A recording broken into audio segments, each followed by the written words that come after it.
Hello everyone, I'm Pawan Gahukar and we are almost on the verge of completion of chapter number 2 of economics of our curriculum CSEET. Okay, so we have covered a fair bit of ground और आज हम लोग ये chapter complete करने वाले हैं. The various concepts that we are supposed to study, the key concepts of national income that we are supposed to study in this chapter, कुछ चीज़ें हम पढ़ चुके हैं, कुछ चीज़ें हम लोग आज complete कर लेंगे.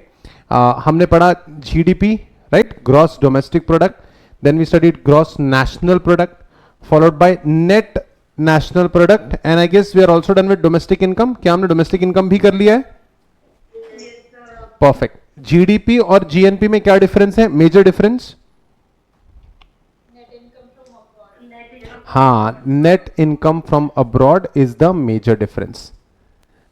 Net national product, gross national product और net national product में क्या difference है? डेप्रिसिएशन का मेजर डिफरेंस है. Okay, and then we studied domestic income. Okay, ठीक है. इन्फ्लेशन का इंपैक्ट कम करने के लिए, जीडीपी में इन्फ्लेशन का इंपैक्ट कम करने के लिए, ठीक है, रियल जीडीपी और नॉमिनल जीडीपी कौन सा करंट प्राइस पे होता है, कौन सा करंट मार्केट प्राइस पे होता है, इन दोनों में से कौन सा GDP? Perfect. Real GDP is for constant prices and nominal GDP is for current prices. काफी बार प्रोडक्ट की करंट प्राइसेस प्रोडक्ट की वैल्यूएशन के कारण नहीं होती है, करेंसी की परचेसिंग कैपेसिटी कम है. Am I right? करेंसी की परचेसिंग कैपेसिटी कम होती जाती है, इसलिए हमको करंट प्राइसेस को इग्नोर करके उसको डिफ्लेट करना पड़ता है. Am I right? Am I using the right word? Inflation का इंपैक्ट कम करने के लिए हमको उसको क्या करना पड़ता है? डिफ्लेट. इसलिए जीडीपी डिफ्लेटर यूज किया जाता है. क्या यूज किया जाता है? GDP deflator. Nominal GDP upon real GDP into 100. Nominal GDP, ठीक है, upon real GDP into 100. Alright. उसके बाद जीएनपी और जीडीपी सेम है, correct? No, it's not the same. There's a difference. Okay, and of course जो GNP और NNP है, NNP भी वो different है, correct? Net National Product, yes, ये भी different है. GNP में से depreciation निकाल दो आप. Okay, and then we studied domestic income generated by the factors of production within the country from its own resources is called as domestic income. It includes wages, rents, interest, dividends, undistributed corporate profits, mixed income, self employed person, partnership person ने जो partnership forms में जो बनाई हुई पैसा है, mixed income है, और जिसमें पता नहीं कर सकते कि तुमने कितने रुपए की मेहनत की है, नहीं पता चलता है. फॉर्म का इनकम ही तुम्हारा इनकम होता है. एंड डायरेक्ट टैक्सेस, ये सब ऐड कर किया जाता है. Domestic income is equal to national income minus income earn from abroad. वही national income is equal to domestic income plus net income earn from abroad. So that's not a big deal. I guess domestic income हम कर चुके थे, correct? Let's go ahead with private income. Private income. Private income is the income obtained by the private individuals by any resource, productive or otherwise, and the retained income of the corporation. यानी चाहे आपने जो भी आपको पैसा मिला है वो प्रोडक्टिव रिसोर्स से मिला हो या अनप्रोडक्टिव रिसोर्स से मिला हो. क्या अनप्रोडक्टिव होके भी लोगों को पैसा मिल सकता है? Come on tell me. क्या अनप्रोडक्टिव होके भी मुझे पैसा मिल सकता है? Come on tell me. अरे कैसे यार, मैं कुछ काम ही नहीं कर रहा हूं, मुझे क्यों कोई पैसा देगा? सर कुछ लोगों को पेंशन होती है, अनएम्प्लॉयमेंट अलाउंस होता है. इसके लिए क्या वर्ड है? मुझे वर्ड याद नहीं आ रहा. बोलो बोलो. अरे यार सिखाया है हमने. हाँ, ट्रांसफर इनकम या फिर transfer payment. So guys let's check it out. Private income is the income obtained by the private individuals from any resource, productive और otherwise. Highlight the word otherwise. Productive या फिर unproductive. And the retained income of the corporation, it can be arrived at from NNP at factor cost by making certain additions and deduction. NNP बोल रहा है यार. What is NNP? Net national product. इसमें कुछ addition करोगे, deduction करोगे, तब आपको मिलेगा प्राइवेट इनकम. नाउ या private income is the income obtained by, okay, in addition it includes transfer payment. Addition में क्या क्या आएगा? It includes transfer payment such as, guys ये ट्रांसफर पेमेंट का ना बहुत इंपॉर्टेंस है, क्योंकि स्टूडेंट को एकदम से ये क्लिक नहीं होता है कि व्हाट आर ट्रांसफर पेमेंट्स. तो थोड़ा इस पे ध्यान रखना. Transfer payment such as pensions. Pension कब मिलती है आपको? पेंशन कब मिलती है आपको? जब रिटायरमेंट के बाद. रिटायरमेंट के बाद हम काम नहीं करते, लेकिन गवर्नमेंट या फिर कोई कंपनी हमको पैसे देती है, that is called age pension. Unemployment allowance, okay, sickness and other social security benefits, gifts and remittance from abroad. What do you mean bye remittance from abroad? अगर आपको, जैसे मैं आपका बड़ा भाई हूं, और नहीं, मैं आपका बड़ा भाई हूं और यहां पे चिन्मय मेरा छोटा भाई है. मैं यूएस में रहता हूं, चिन्मय इंडिया में रहता है, और मैं चाहता हूं कि मेरा भाई चिन्मय, ठीक है, उसका ख्याल रख पाए, उसका केयर रख पाए, इसलिए मैं चिन्मय को 2 करोड़ रुपीस INR में भेज रहा हूं. तो मैं अगर यूएस से चिन्मय को पैसे भेज रहा हूं तो that is remittance from abroad. India के बाहर से पैसे अगर कोई भेज रहा होगा, that is called as remittance from abroad. तो ये भी ऐड होगा. ठीक है. Windfall gains, what do you mean by windfall gains? बोलो. विंडफॉल गेन्स, हाँ लिखा ही है यहां पे. ठीक है. लॉटरीज, हॉर्स रेसिंग खेल रहे हो, ठीक है. sickness, other social security benefit, gift and remittance from abroad, windfall gains from lotteries or other horse racing, and interest on public debt. यानी गवर्नमेंट ने आपसे कुछ लोन लिया था, उस पे अगर आपको गवर्नमेंट ब्याज दे रही है, वो भी ऐड करो. एक मिनट, प्राइवेट इनकम में हर चीज ऐड ही होगी, हाँ या ना? नहीं sir. NNP at factor cost, and there can be certain additions and there can be certain deductions also. So additions तो हमने डिस्कस कर लिए. It's time to discuss the deductions. The deductions include income from government department as well as surplus from public undertakings and employees contribution to social security scheme like provident fund and life insurance. तो कैसा है कि हम जब salary, हमारी जब salary होती है तो हमारे सैलरी में से कुछ पैसे कट जाते हैं. पता है कि तुमको? हमारी सैलरी में से कुछ, तभी तो लोग बोलते हैं कट कुट कर, काट कूट के, ऐसा कुछ बोलते हैं लोग. सैलरी कितनी है? वैसे तो 10 लाख रुपए है, लेकिन काट कूट के 7 साढ़े 7 लाख मिलते हैं. काफी लोग ना ये वर्ड यूज करते हैं. काफी वर्ड ये वर्ड यूज करते हैं. इन हैंड कितना आता है? इन हैंड कितना आता है? हाथ में, ऐसा बोलते हैं लोग. तो काफी बार आपकी सैलरी में से कुछ पैसा डिडक्ट होता है, जो आपका कंट्रीब्यूशन होता है पीएफ की तरफ, आपकी एलआईसी की तरफ, लाइफ इंश्योरेंस की तरफ.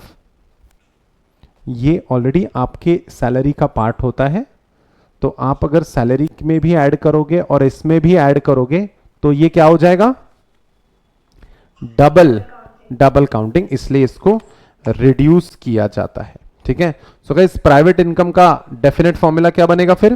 Private income is equal to national income at factor cost, national net product at factor cost, या national income plus transfer payment plus interest on public debt minus social security minus profit and surplus of public undertaking. Government के offices में जो भी profits and surplus है, वो government का profit है, वो प्राइवेट इनकम नहीं है, वो आप तक कभी नहीं आएगा. So that is all about private income. आपको जो भी जितने भी हम लोग की कंसेप्ट्स पढ़ रहे हैं, GDP, GNP, NNP, domestic income, private income, हमने जितने भी पढ़े, इन सब के फॉर्मूले बाय हार्ट याद करने हैं. 2 मार्क का एमसीक्यू आएगा, 2 मार्क वाला एमसीक्यू फॉर्मूला पे आएगा. डायरेक्ट फॉर्मूला पूछ लेंगे वो आपको. ठीक है. तो क्या वर्थ है लर्न करना? जी हां. हमने एक 12 पेज के चैप्टर के लिए लगभग हमारा ये 5th लेक्चर चल रहा है, एम आई राइट? 12 पेज के चैप्टर के लिए हमारा चौथा पांचवा लेक्चर चल रहा है. We have given our heart out. आगे बढ़ते हैं. नेक्स्ट इज प्राइवेट इनकम के बाद, प्राइवेट इनकम का फॉर्मूला के बाद अब जाते हैं हम अपने पर्सनल इनकम पे. कौन सी इनकम है? Personal income. Personal income is the total income received by individuals of a country from all sources before payment of direct taxes in 1 year. Oh my god. Before payment of direct taxes. Personal income is never equal to national income because the former includes transfer payment, ठीक है, whereas they are not included in national. तो guys personal income national income के बराबर कभी नहीं होगी. Personal income is derived from national income by deducting undistributed corporate profits, profit taxes, and employees' contribution to social security scheme. These three components are excluded from national income because they do reach individual. But business and government transfer payments and transfer payment from abroad in the form of gifts and remittances, windfall gains, and interest on public debt, which are a source of income from individuals, are added to national income. Lakh बात की एक बात, sir formula बताओ. Formula ये है, personal income is equal to national income minus undistributed corporate profits minus profit taxes minus social security contribution plus transfer payment and plus interest on public debt. तो अगर हम लोग पर्सनल इनकम को national income से compare करते हैं तो national income में से अनडिस्ट्रीब्यूटेड कॉर्पोरेट प्रॉफिट माइनस होंगे, टैक्सेस माइनस होंगे. एक मिनट, क्या टैक्सेस जो होते हैं वो हमें मिलते हैं क्या? नहीं, हमारा नहीं होता है वो. तो नेशनल इनकम तो गवर्नमेंट के खाते में जाएगा, टैक्स माइनस हो जाएगा, सोशल सिक्योरिटी कंट्रीब्यूशन डिडक्ट हो जाएगा, ट्रांसफर पेमेंट ऐड हो जाएंगे क्योंकि वो हमारे पैसे हैं, and interest on public date ये भी ऐड हो जाएगा क्योंकि वो भी हमारे पैसे हैं. Then personal income differs from private income in that it is less than the latter because it excludes undistributed corporate profits. Personal income is equal to private income, जो हमने थोड़ी देर पहले पढ़ा था. प्राइवेट इनकम का पूरा फॉर्मूला वैसा का वैसा है. सुनो ना, प्राइवेट इनकम का पूरा फॉर्मूला, प्राइवेट इनकम का पूरा फॉर्मूला वैसा का वैसा है. सिर्फ दो चीजें डिडक्ट हुई है. कौन सी? Undistributed corporate profit and tax. ठीक है. तो गाइस अगर एक इनकम कम हुआ, ठीक है, अगर एक पर्सनल इनकम अगर प्राइवेट इनकम का फॉर्मूला लर्न है तो पर्सनल इनकम का फॉर्मूला लर्न करना और भी आसान हो जाता है, तो ध्यान रखना. तो personal income is equal to private income minus undistributed corporate profits minus profit taxes. That's my personal income. But my personal income, अब सोचो, क्या जो पर्सनल इनकम है उसमें से क्या सारे पैसे मैं खर्च कर सकता हूं? What is disposable income? Disposable income क्या? What do you mean by disposable? ऐसे पैसे जो आप खर्च कर सकते हो, दैट इज डिस्पोजेबल इनकम. अब पर्सनल इनकम का फॉर्मूला देखो आप. पर्सनल इनकम, ठीक है, is equal to undistributed corporate profits minus profit taxes. Disposable income, जो भी आपकी पर्सनल इनकम है, इसमें से डायरेक्ट टैक्सेस रिड्यूस हो जाएंगे. कौन से taxes? Direct taxes. Direct tax किस पे लगता है? बताओ. इनकम, तुम्हारी इनकम पे लगता है, उसमें से कम हो जाएगा. यानी अगर इनकम टैक्स आपके अकाउंट में से कट गया, आपके पैसों में से कट गया, तो वो पैसा क्या आप खर्च कर पाओगे? वो पैसे हम खर्च नहीं कर पाएंगे. डिस्पोजेबल इनकम और personal disposable income is the actual income which can be spent on the consumption because it is the income that accrues before DT have actually been paid. Therefore, in order to obtain disposable income, direct taxes are deducted from personal income. Disposable income is equal to personal direct taxes. So guys, एक minute, ये ऐसे पैसे हैं जो मैंने earn किए हैं. Correct?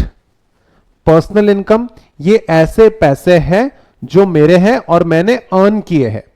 लेकिन जैसे मैंने वैल्यू एडिशन किया है या पुराना मेरा वैल्यू एडिशन है, उसका ये पर्टिकुलर अमाउंट है, लेकिन क्या मैं ये पूरे पैसे खर्च कर सकता हूं? जी नहीं। अगर आपके हाथ में आपका अगर सैलरी मान लेते हैं 1 लाख रुपीज है और अगर उसमें से टैक्स कट जाता है 20,000 रुपीज फॉर एग्जाम्पल, तो आप खर्च कितना कर सकते हो? 1 lakh minus 20,000 is equal to 80,000। तो आपका डिस्पोजेबल इनकम कितना है? 80,000। तो amount that is left for you to spend or to save, amount that is left with you to spend or to save is called as disposable income.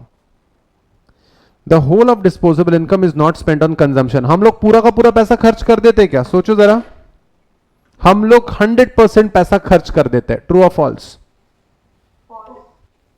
हम लोग 100% पैसा खर्च नहीं करते हैं। हम लोग 100% पैसा खर्च नहीं करते हैं। हम लोग कुछ पैसा खर्च करते हैं, कुछ पैसा सेविंग करते हैं। आपके घर वालों ने भी क्या बताया? हमारे पापा के पास बहुत पैसा होता है, लेकिन क्या वो कोशिश करते हैं सेविंग्स की? सोचो जरा, पापा के पास पैसा बहुत होता है लेकिन वो सेव करते चलते हैं। सेव करना भी डिस्पोजेबल इनकम का ही पार्ट है। So this disposable income is equal to consumption expenditure plus saving.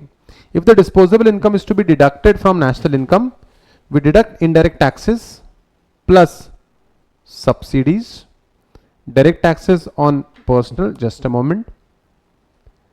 If disposable income is to be deducted from national income, then we deduct indirect taxes plus subsidies. Indirect taxes समझ में आता है सबके? बताओ. Indirect taxes जो tax directly हमारे income के साथ नहीं जाता, एक्सपेंडिचर पे जो टैक्स लगता है that is called as indirect tax. Example GST.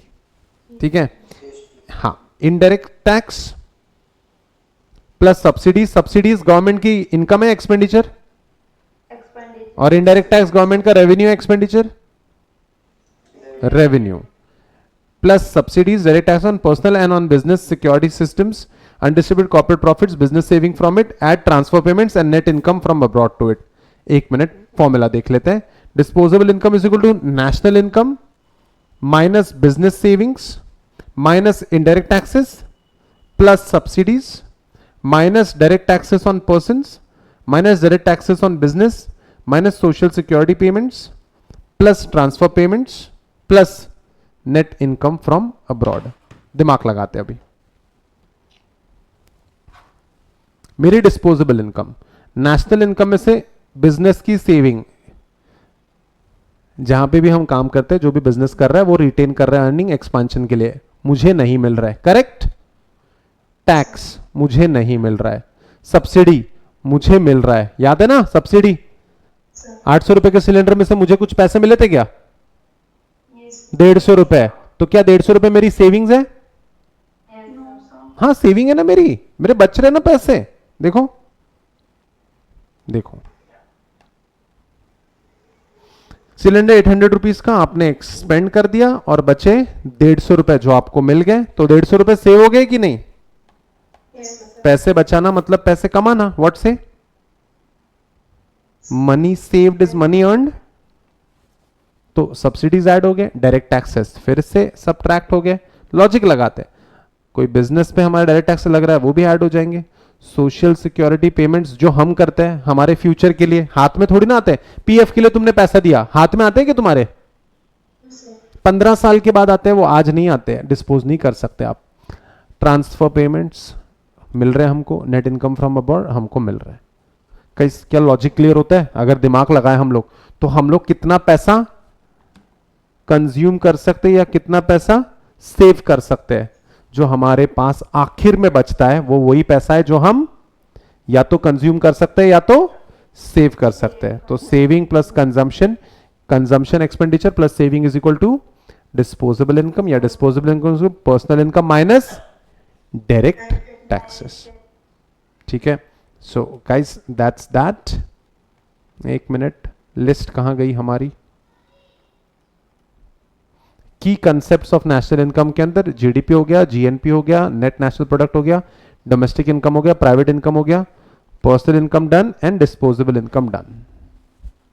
अब आ गया फिर से रियल। रियल हमेशा तकलीफ देता है, क्यों?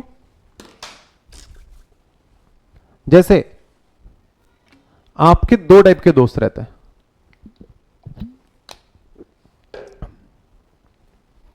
पहले टाइप के जो आपके फ्रेंड्स होते हैं वो हमेशा आपको असली चेहरा दिखाते हैं, जो सच सच बोल देते हैं आपके बारे में और तुमको वो अच्छा नहीं लगता। Am I right? सब सच सच बोल देता है वो, ठीक है, कि तू पढ़ाई नहीं कर रहा है, तू ये, तूने, आपने ऐसा करना चाहिए, आपने वैसा करना चाहिए। वो आपको आईना दिखाता है तो आपको अच्छा नहीं लगता। Am I correct? Real income आपको आईना दिखाता है, इसलिए वो थोड़ी दिक्कत देता है। रियल इनकम किसका इंपैक्ट कम कर देता है? बताओ, रियल इनकम किसका इंपैक्ट कम कर देता है? बोलो। रियल इनकम इन्फ्लेशन का इंपैक्ट रिड्यूस कर देता है। इसलिए तो हमने कौन सा यूज किया था? जीडीपी। कौन सा, क्या था वो वर्ड? डिफ्लेटर। हाँ, डिफ्लेटर यूज करना पड़ता है सही जगह पे लाने के लिए, ठीक है। आपकी जो बाकी इनकम है वो बहुत ज्यादा दिखती है, बट रियल इनकम कुछ और ही होती है। Let's study real income. Real income में हमको थोड़ी एडजस्टमेंट करनी पड़ेगी। देखिए, real income is a national income expressed in terms of general level of prices of a particular year taken as a base। एक बेस ईयर ले लेंगे, उसके हिसाब से हम देखेंगे कि जनरल प्राइस लेवल्स क्या है। महंगाई को समझना पड़ेगा। National income is the value of goods and services produced as expressed in terms of money at current prices, but it does not indicate the real state of economy. National income is the value of goods and services produced as expressed in terms of money at current prices। लेकिन current price में दिक्कत यह है कि किसी product की current price इसलिए उतनी नहीं होती है क्योंकि उसकी वैल्यू उतनी होती है। वो इसलिए होती है क्योंकि, बोलो बोलो, क्योंकि पैसों का purchasing power,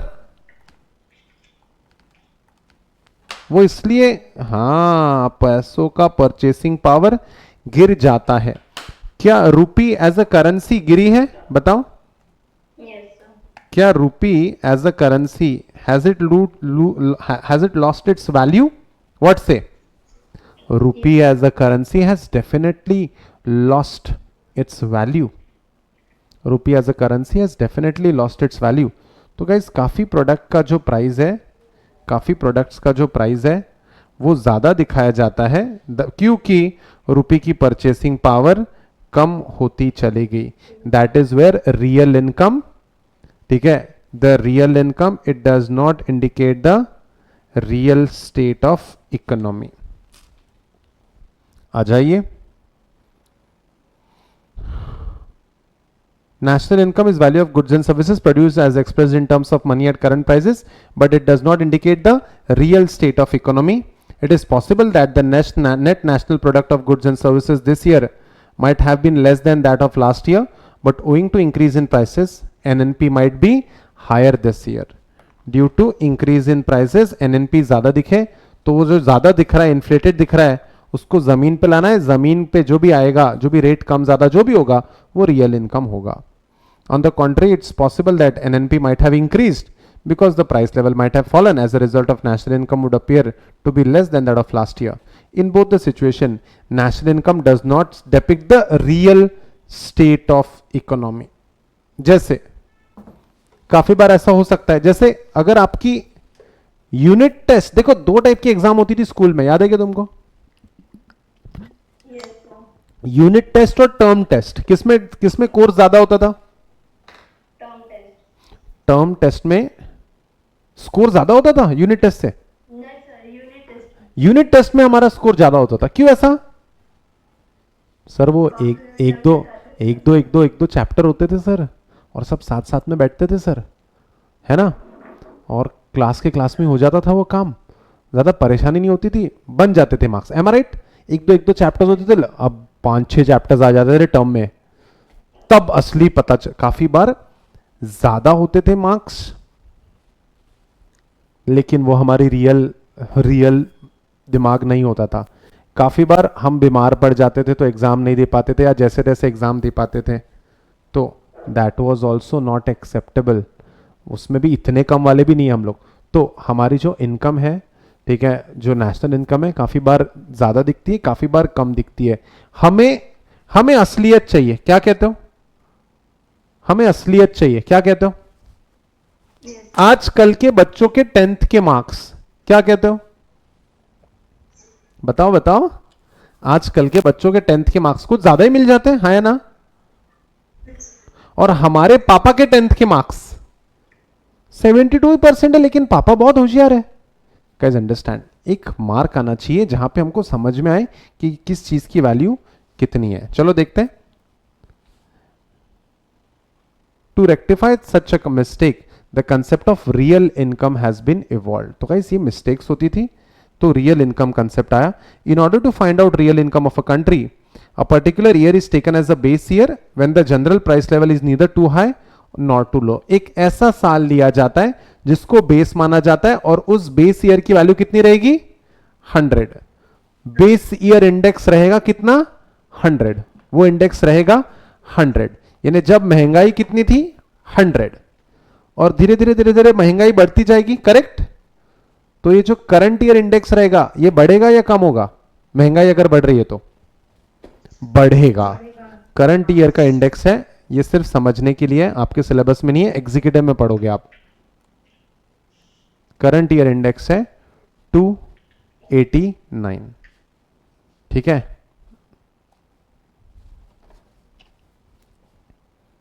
In order to find out the real income of the country, a particular year is taken as the base when the general price level is neither too high nor too low, and the price level for that year is assumed to be 100. Now, the general price level of the given year for which national income is to determine is assessed in accordance with the prices of the base year.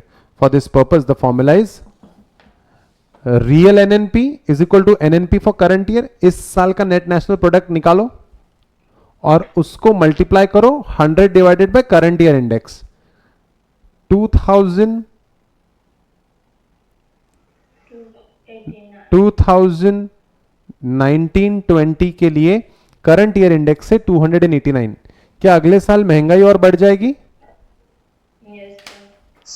तो आश्चर्य मत करना अगर अगले साल 303 हो जाए ये अमाउंट। तो गाइस जो भी रहेगा, अगर net national product for the year कोई भी रहेगा, x amount into 100 divided by 289 करना पड़ेगा। क्या रियल एनएनपी कम आएगी इस केस में? सोचो जरा, क्या रियल एनएनपी कम आएगी इस केस में? Sir x into 100 divided by 289, yes sir, real NNP, NNP for current year से इंडिया के करंट सिनेरियो में कम ही आएगी। इंडिया के करंट सिनेरियो में। सर ये करंट ईयर इंडेक्स, एक मिनट, ये ऐसा क्यों करना पड़ता है? एक जमाना था जब आज का जमाना है, इस साल में 10th में और 12th में दोनों जगह स्टूडेंट्स को 100% मिले, पता है ना तुमको? पता है ना तुमको? 10th और 12th में दोनों जगह लोगों को 100% मिले। एक जमाना ऐसा था 70% वाला रैंक आता था 10th में और 12th में, या सुना है कि तुमने ऐसा जमाना? Like I could not fetch a rank in standard 12th by 10 marks, I scored 89%, लेकिन मेरे ही सीनियर, 2 साल सीनियर को उतने ही मार्क्स थे, but she was a rank holder. कैसा है, जैसे जैसे आगे बढ़ता जाता है वैल्यू दिखता हुआ बहुत ज्यादा होता है, मार्क्स दिख बहुत ज्यादा रहे लेकिन असलियत नहीं है वो, तो हमको इंडेक्स करना पड़ेगा, इंडेक्सेशन करना पड़ेगा। Real income, real NNP is equal to NNP for current year into base year upon current year index. तो ये करंट ईयर इंडेक्स एग्जैक्टली क्या होता है? आप टैक्स पढ़ोगे ना एग्जीक्यूटिव में, एग्जीक्यूटिव में जाओगे कि नहीं जाओगे? आप जब प्रॉपर्टी बेचते हो तो टैक्स कैलकुलेट करने के लिए आपको इंडेक्सेशन कंसेप्ट यूज होगा। कौन सा कंसेप्ट? इंडेक्सेशन। तब आपको समझ में आएगा कि इसको कैसे सॉल्व करना है। इंडेक्सेशन जब पढ़ोगे तब आपको समझ में आएगा कि इसको कैसे सॉल्व करना है। आगे बढ़े। The last topic of this chapter, पर कैपिटा इनकम। पर कैपिटा इनकम यानी क्या? पर person income in the country. तो सर ये जो फिगर जो हमको मिलेगा आखिर में एक्यूरेट मिलेगा क्या? किसी भी कंट्री में ये फिगर एक्यूरेट नहीं मिल सकता, क्योंकि हम नहीं बोल सकते, एक आदमी को देख के हम नहीं बोल सकते कि इसका इनकम इतना ही होगा जो हमने कैलकुलेट किया है। क्यों? क्योंकि कुछ लोग बहुत रिच हैं और कुछ लोग बहुत पुअर। तो एक एवरेज है, ये देखते हैं। Per capita income, the average income of the people of a country in the particular year is called per capita income for that year. This concept refers to the measurement of income at current prices and at constant prices.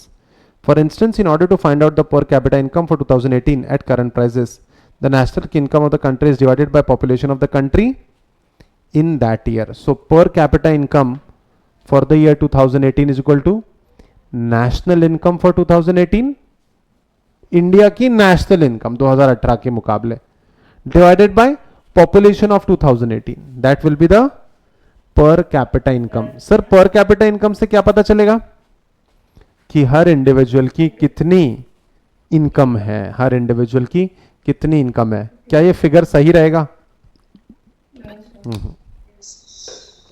Income figure कभी भी किसी भी एक भी इंसान से match होना मुश्किल है। क्यों? क्योंकि सबकी अलग अलग रहेगी, क्योंकि ये एवरेज निकाला हमने। इंडिया की income divided by population is equal to what? Is equal to per capita income. इससे क्या पता चलेगा? इससे पता चलेगा standard of living of that country. इससे क्या पता चलेगा? Standard of living of that country. ठीक है। Per capita income is equal to national income for 2018 and population of 2018। Per capita income for 2021 कैसे निकालोगे? National income for 2021 divided by population of 2021. Perfect. Similarly, the purpose of arriving at real per capita income, this very formula is used. Real per capita income for 2018 is equal to real national income for 2018 upon population of 2018. वही अगर हम इसको real पर capita income करते हैं तो real national income divided by population. अच्छा,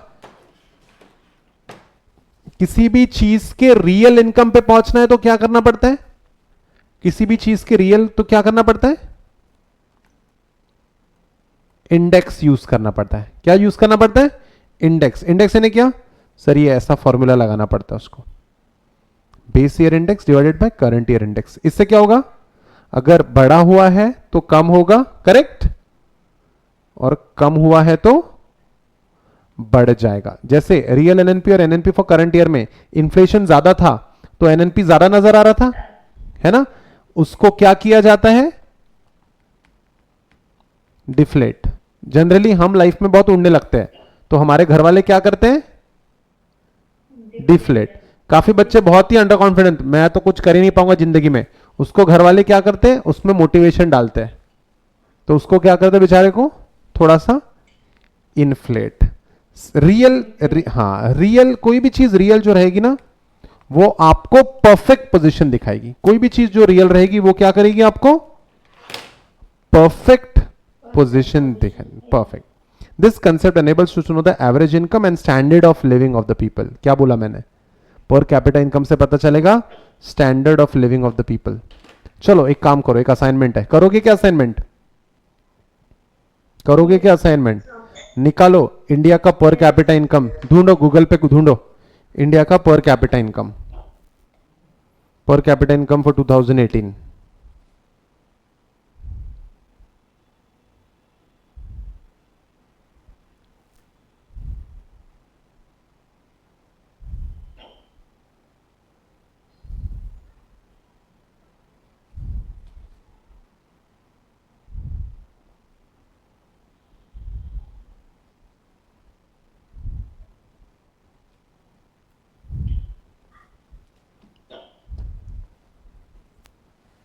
कुछ पता चला?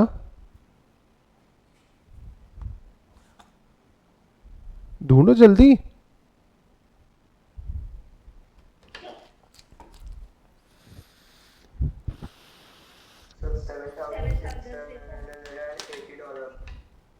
डॉलर में निकल रहा है हमारा। बड़े बड़े अमेरिकन बन रहे हो तुम हैं? ओए एन INR में निकालो ना, इंडियन रुपीज में निकालो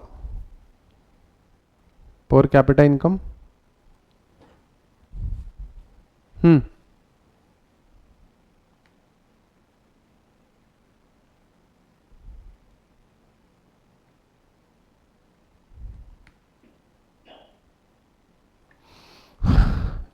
for 2018-19 the per capita income of Indians is 1 lakh 26,406 rupees per annum। ठीक है, इसका मतलब पर मंथ ये कितना हुआ? 10,533। इसका मतलब हुआ 10,533 रुपीज पर मंथ 33। है। हाँ 33, very nice. 10,533 rupees per month. 10,000 में क्या एक कैसा स्टैंडर्ड ऑफ लिविंग रहेगा इंडियन लोगों का, सोचो जरा। 10,000 रुपीज में स्टैंडर्ड ऑफ लिविंग बहुत ऊंचा रहेगा, है ना? है ना? No sir. सोचो। नो सर, खर्चा ही नहीं चलेगा। My daughter is in standard first. Her school fees is 1,50,000 rupees per annum. आप समझो इंडिया का पर कैपिटा इनकम इतना वीक है, 1,26,406 पर एनम। मेरी and I am not ultra rich, I am not rich, I am middle class. मेरे car का petrol का क्रेडिट कार्ड का बिल आता है अराउंड 7 to 8,000 रुपीज। यहाँ पे तो पर मंथ ही 10,500 रुपीज पूरी इनकम है। इसके अंदर आपको खाना भी खाना है, बच्चों को पढ़ाना भी है, what not. Do we have a good standard of living then?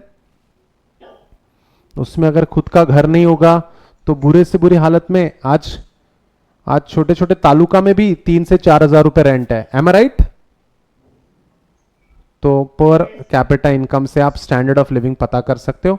India का स्टैंडर्ड ऑफ लिविंग अभी भी थोड़ा वीक है। ठीक है, समझा क्या? और इन फिगर्स का कैसे यूज करना है ये समझ रहा है क्या आपको? फिगर्स का यूज क्यों क्यों हम लोग ये सारी चीजें क्यों निकाल रहे हैं? We have to do something, but it is not very reliable. जैसे मैंने कहा, ये जो हमने फिगर्स निकाले it is not very reliable. ठीक है, ये फिगर्स रिलायबल नहीं है। ये जो नंबर आया है ये रिलायबल नहीं है, क्योंकि ये एवरेज है बॉस, ये एवरेज है। अब धीरू भाई अंबानी, अनिल मुकेश अंबानी का भी इतना ही होगा, है ना? 10,000 रुपीज पर मंथ। जी नहीं, ठीक है। ही अर्न 60 मिलियन, ठीक है, 60 मिलियन डॉलर्स पर मंथ। उनका बहुत हाई लेवल पे चल रहा है काम। ठीक है, चलो कोई नहीं, आगे बढ़ते हैं।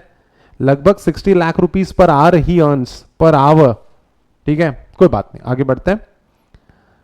But it is the concept enables us to know the average income and the standard of living of people, but it is not very reliable because in every country, due to unequal distribution of national income, a major portion of it goes to the richer sections of the society, and thus income received by the common man is lower than per capita income।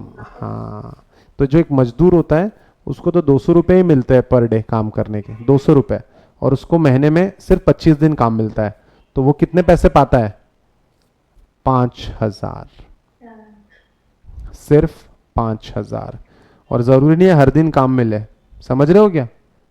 जरूरी नहीं है कि हर दिन काम मिले। Nevertheless,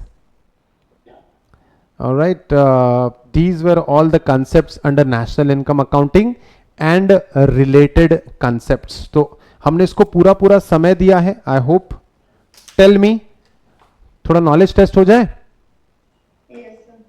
Great. Dash means the actual income which can be spent on consumption by individual and families. Personal disposable income। कोई learn नहीं करवाया, हमने सिर्फ अच्छे से समझाया है, तो आंसर सही आएगा। ठीक है, नेक्स्ट आंसर आपका गलत होगा। Are you ready? The formula to derive NNP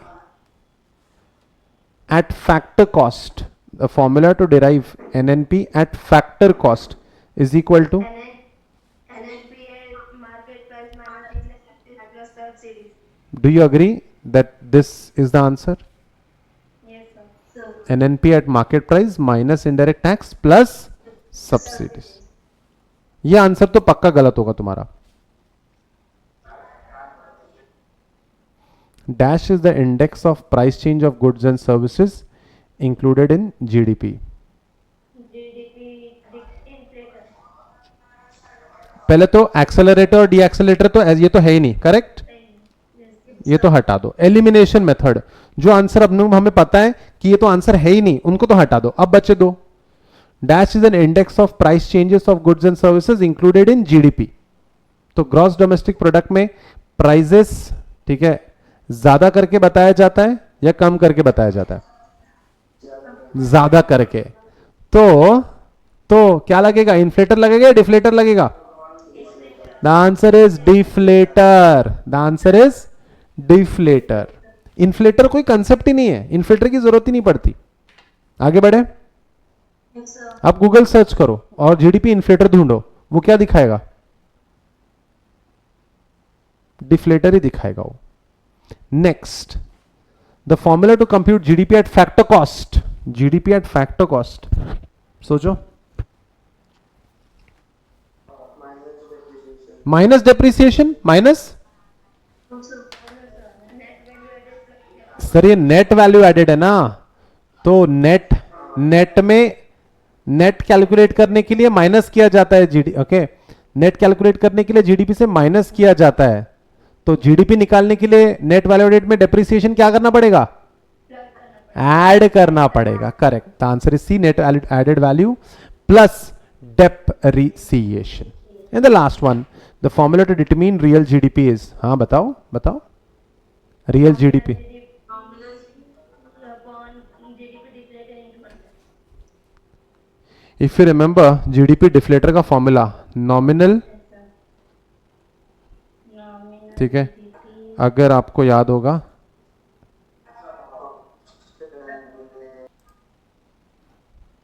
GDP deflator का formula is equal to nominal GDP upon real GDP into 100.